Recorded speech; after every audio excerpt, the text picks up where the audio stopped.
All right, hey guys, Cody here. Hey, gonna get to a few questions. I had a question about what diplomatic security special agents do when they're overseas. Like, what are their job duties? And I touched on it in other videos, but it's more casual. I kind of just passed over it. I think it's been a lot of videos since, but I'm gonna get a little more nuance and detail to you in this video. Also, for those of you that are in the process with DS or you're in training or something, there's been some questions about your pack out and reporting to your first assignment and then shipping vehicles overseas. And so I'll start with this. If you're interested in becoming a diplomatic security special agent and you're not a part of the Becoming a DSS Agent Facebook group, I recommend you join. I moderate it. I started the group, and there are a ton of active and former special agents. And when I say active, from the newest agents to the agents that have been, the middle of their career to some of the most senior levels, and they're super helpful in giving that information out there and putting information out there to any of the questions that you may ask. So those two questions, the pack out and the vehicle, were asked and answered. And I thought the team of agents in there did a fantastic job. It's also a good opportunity to build a network and build some community. So go check it out. Fill out the questions. That's the only thing I ask. It doesn't cost anything. It's all free. You can participate as much as you want, but just fill out the questions so I know who you are and I know your general interest in what's going on. So, all right, let's talk about what diplomatic security special agents do overseas. So you may have learned this either from my book or from other videos, but the title that a diplomatic security special agent overseas holds is regional security officer. So the regional security officer reports directly to the lead law enforcement agent in each country, reports to the U.S. ambassador or U.S. consul general, depending on what size post you're at. The assistant regional security officers are mid-level to newer DS special agents that are also assigned at post, and they work for the regional security officer. And so there's a number of duties that fall under the regional security officer, and oftentimes, just about every time, those duties are tasked out to the assistant regional security officers, and the RSO, the regional security officer, maintains whatever programs he or she wants to maintain. Usually it's the higher level stuff. So some of the programs you're going to deal with, one is a physical security program. So physical security is just that. It's protecting physical assets, whether it be people or property. It's comprised of a number of different elements, including a local guard or a guard force, barriers and fences and locks and doors and security monitoring devices, a number of different elements that make up physical security. And so that's generally the big game thing, because it's made up of it makes up so much of security is physical security. And so that's one of the elements that individuals are responsible for. So by I say responsible for, the ARSO would likely be in charge of the guard force, for example. And the guard force, with that comes everything that they do, the doors and locks, and they report that they work or they don't work, and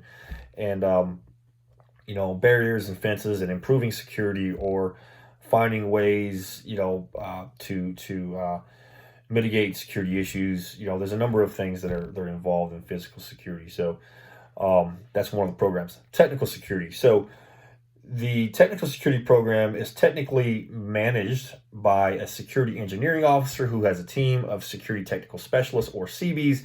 CBs are Navy CBs. They're active duty Navy. They come to this program similar to the Marine Security Guard. It's a special program for them, super high speed when it comes to their skill set in technology, security technology, and very well trained and real good folks to have around. And maybe I'll get one of them on the podcast someday. That'd be great.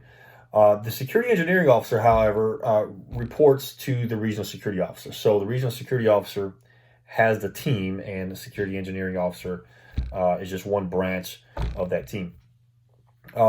Investigations is another thing. So whether it be background investigations at smaller posts, generally the ARSO will do the background investigations. It's a boring job. It's always put on the back burner because it's just not fun. And I'm not a fan of the way background investigations get done in the government, but that's the way it is. In larger posts, oftentimes there will be a contractor or direct hire that will be responsible for the background investigations, and it takes some stuff off your plate. So that's really good. Of course, there's other local investigations. There are things that happen on compounds. If you read my book, there was a death on the compound. It was an accidental death, a workplace death. Sorry, an occupational death. And but I had to investigate. I had to make sure it wasn't criminal. There are criminal, activities that happen sometimes. Sometimes there's theft. Also, if you read the book, you'll hear about that. There's what else is there? There's domestic violence. There's just regular fighting and bickering, and you name it. You're like the local sheriff, and you get involved. They call you for a lot of stuff. Some things you're like, that's not mine. Kick it to someone else. But that happens. But investigations happen, and that's part of it. Country briefing. So the briefing program. When anyone comes into country as a diplomat, whether your first day as a regional security officer, or you're just a regular diplomat coming into post, you're going to get a security briefing. And so the security briefings consist of everything from cultural awareness to personal safety and security to places that are off limits to the tactics of criminals in the area, the type of crime in the area, and all that will be given to you, you will be given that to diplomats as they arrive. It's country briefings. It's travel safety briefings. There are some countries. Sometimes diplomats will say, hey, I'm going to this country. I'm really concerned about security, and can you give me a personal safety briefing on such and such country? And you do. You want to help them out. There's other countries that are required to get a brief, and they're required for a number of reasons that I won't mention here in public due to OPSEC reasons. But if an individual is going to one of those countries, you would brief them. Now, you don't have to be a specialist in the country. You can reach back to headquarters. There's a unit there that'll give you all the information that you need. You spin yourself up, and you go and you brief that individual that wants to travel. What else? Event security. So several events throughout the year, they're put on by the U.S. Embassy or U.S. Consulate. 4th of July being one of them. That's a big one. Marine Corps Ball is massive. Sometime might be a Memorial Day event. There's a number of events that the embassy or consulate will put on, and one of you or some of you or maybe a group of ARSOs, depending on the size, will get together and develop event security plans. And you'll usually use your guard force. You might use some local vendors, but you'll be responsible for that. Law enforcement liaison, super important. The local law enforcement of every country is responsible for the safety and security of the diplomats within that country. So it's important that you build, and everybody wants to be on the U.S. Most everybody wants to be on the U.S.'s good side. So they usually want to help out and put you on the top of their agenda if you want to meet with them. So I recommend, I think I've mentioned this in another video, to be proactive in your approach in liaison with the local entities. And when I say local, it could be what's the equivalent of our federal government. It could be what's the equivalent of our state government. It might be like their provincial government. And there's the local assets. Some places don't. I had a struggle when I first got overseas to understand that, hey, not everybody does law enforcement like we do. So in some places, everything falls under one branch, and that's it. And in other places, they have security, like a security element, not a law enforcement element, a security element that's responsible for protecting diplomats. And they fall under the government. And there's also the law enforcement aspect that can make arrests and might carry a weapon or something. But it just depends where you're at. So it's pretty interesting in each country how they do it. So, but liaison with them is important. Again, if you read my book, Agents Unknown, I'm giving myself a lot of plugs today. The book, in Vietnam, we met with the local police regularly, like quarterly. We'd bring the consul general, meet with their general, the top guy, and we would have beer and rice wine, sing karaoke, and have a good old time. And it's all about building those relationships. And we thought we were super successful in growing our relationship and building that coalition with the Vietnamese at the time. In Iraq, in northern Iraq, I had to liaison with the head of the Zervani, which is a Colonel Najat. And, I'd meet with him quarterly. I'd bring him stuff. He'd shake my hand. He'd give me stuff. And nothing crazy, but we built that, this culture and customs that you develop, that you learn about, and you partake in that, and you build that personal capital with that individual. What else? Okay. So Marine security guards are part of your physical security team. I didn't mention them earlier. I'm writing, I'm making sure I don't forget anything. So I'll put some stickies up here. But Marine security guards, they fall under the under the regional security office. There's a detachment commander and there's watchstanders, and they fall under operational control of the regional security officer. And so with the Marines, they're United States Marines, well trained, super squared away usually. I am a former Marine security guard, so I can talk like that. I have a little skin on both sides, you do everything with them from responding to any incident reports that they write. You could run drills with them. You should run drills with them. You should show up for those drills, and you should be active in those drills. You should stop by post 1 every day when you come in and shake their hand and say something to them. Say something nice, but build that rapport with the Marine security guards. You develop policy with them. You work on guard orders.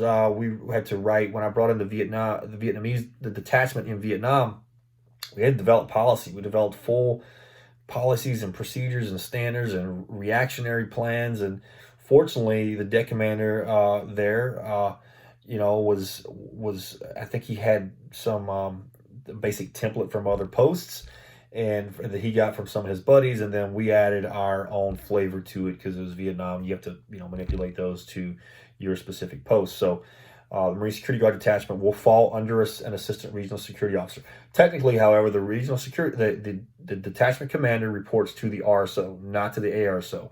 Although it's tasked to you, there's oftentimes some kind of headbutting that goes into, depending on who the ARSO is and their personality. If it's not strong enough personality, because you got to have a strong personality. Dealing with Marines, usually they'll sometimes go directly to the regional security officer, and you got to manage those relationships, use some conflict resolution and figure it out.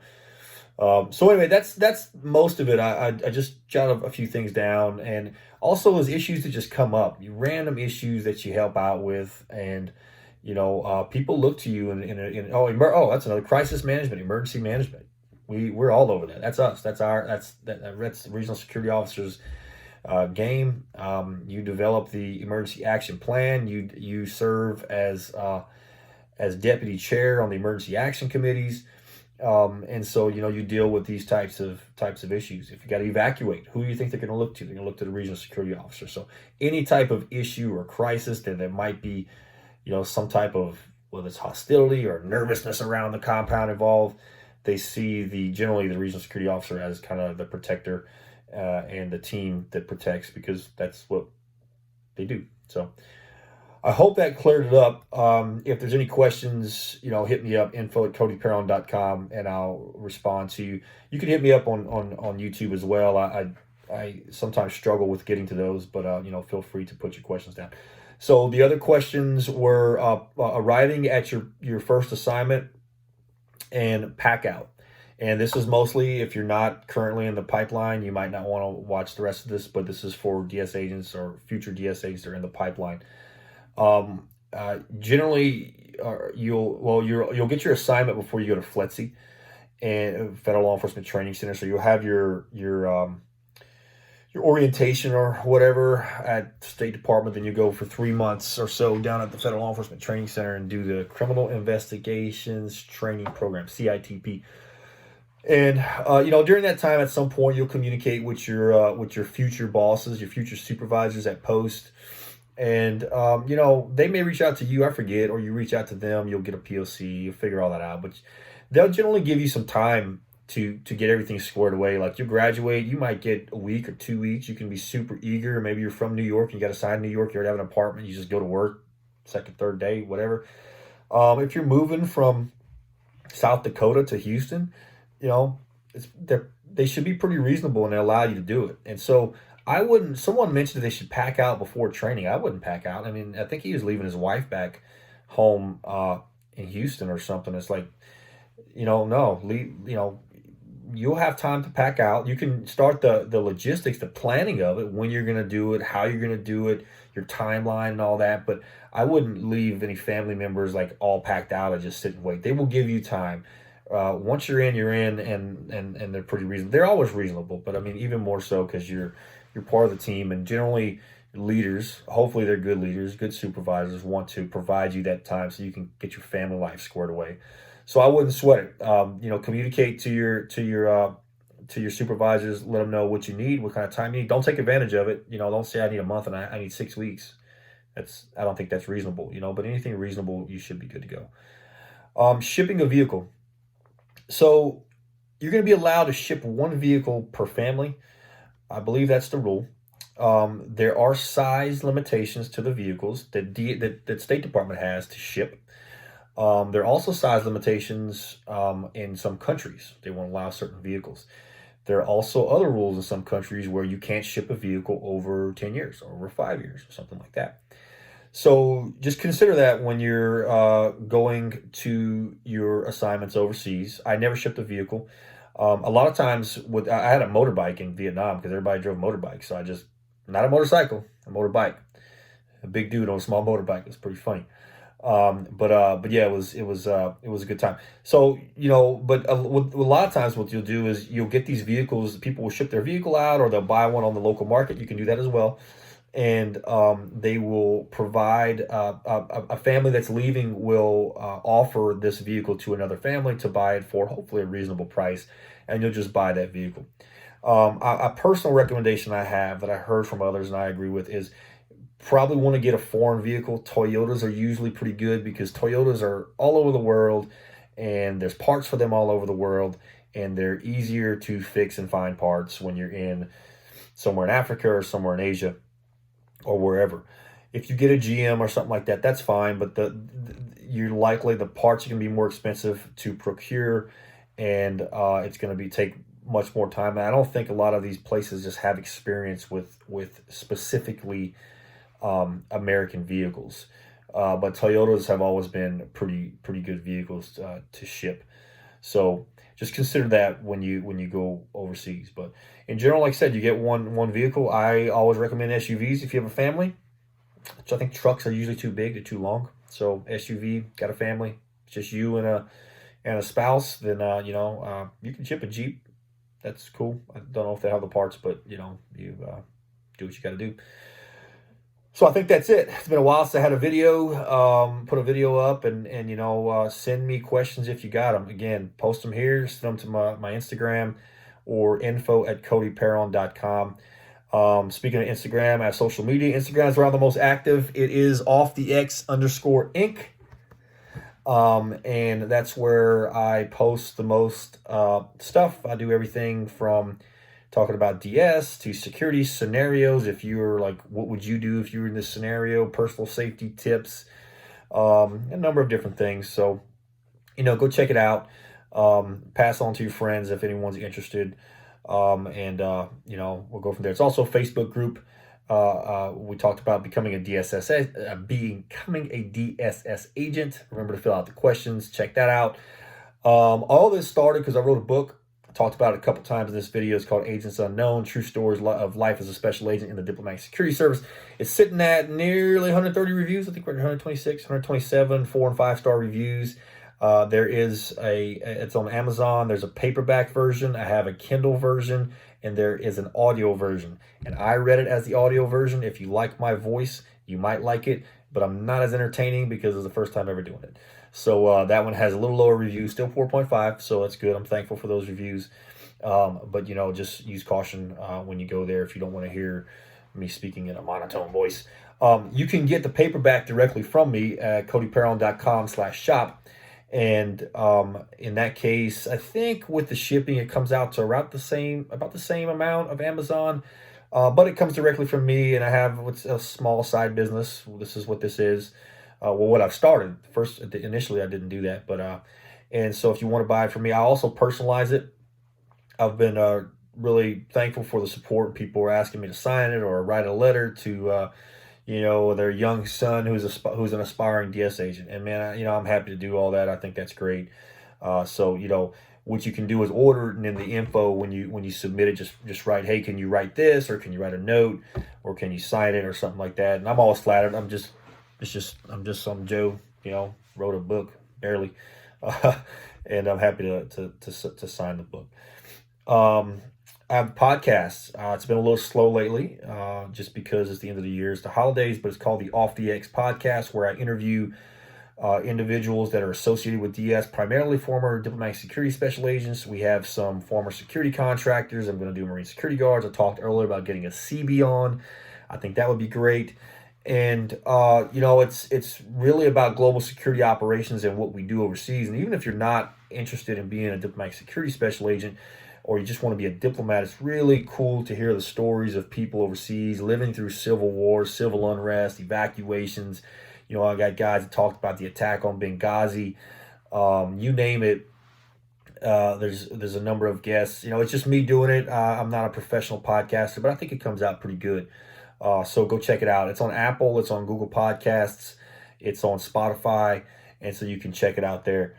I've come out with some other items like patches. And so this is the first patch that I just made. It's gray and black off the X ink. It is a nice morale patch. It's Velcro, so you can get that.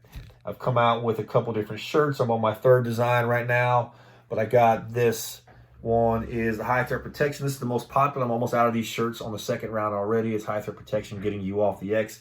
The front is similar. Super soft shirts. I use a company called Blanks Plus. So if you're in a real hot environment, those are great. Also got a knuckle dragger shirt, do work and chill. And so knuckle draggers, let's see, can you see it? Do work and chill. And that's a skeleton drinking like a fifth with a rifle, and that's sitting on Saddam's chair. So high threat protection. These are kind of geared through high threat protection. And those guys, it also has like a ice chest of rippets. I did high threat protection in Iraq. I spent 27 months there, and so that's what the Saddam's chair is about. It's like a big thing if you sit in Iraq. So if you ever spent time in Iraq, and especially in Baghdad, that may be a good shirt for you. And we think about the hoodies. The hoodies, this is the hoodie here, and it says the same high threat protection design on the back. And then I got a few stickers up on the site. So it's nothing major. Like I said, start a little side business doing this, and I've been thankful for some real support. From a group of people, and I don't take myself too seriously, nor do I take the company too seriously. If I give you a shirt and something doesn't work or it tears or something like that, I just give you money back. Like we'll figure it out, or we'll figure something out. So I'm really enjoying doing this. I'm enjoying putting information out, and I get pretty great feedback from people. Also I don't talk about it much, but I do like a test prep for if you get past the online exam, and then you want to spitball to do some scenario based training, or have me review a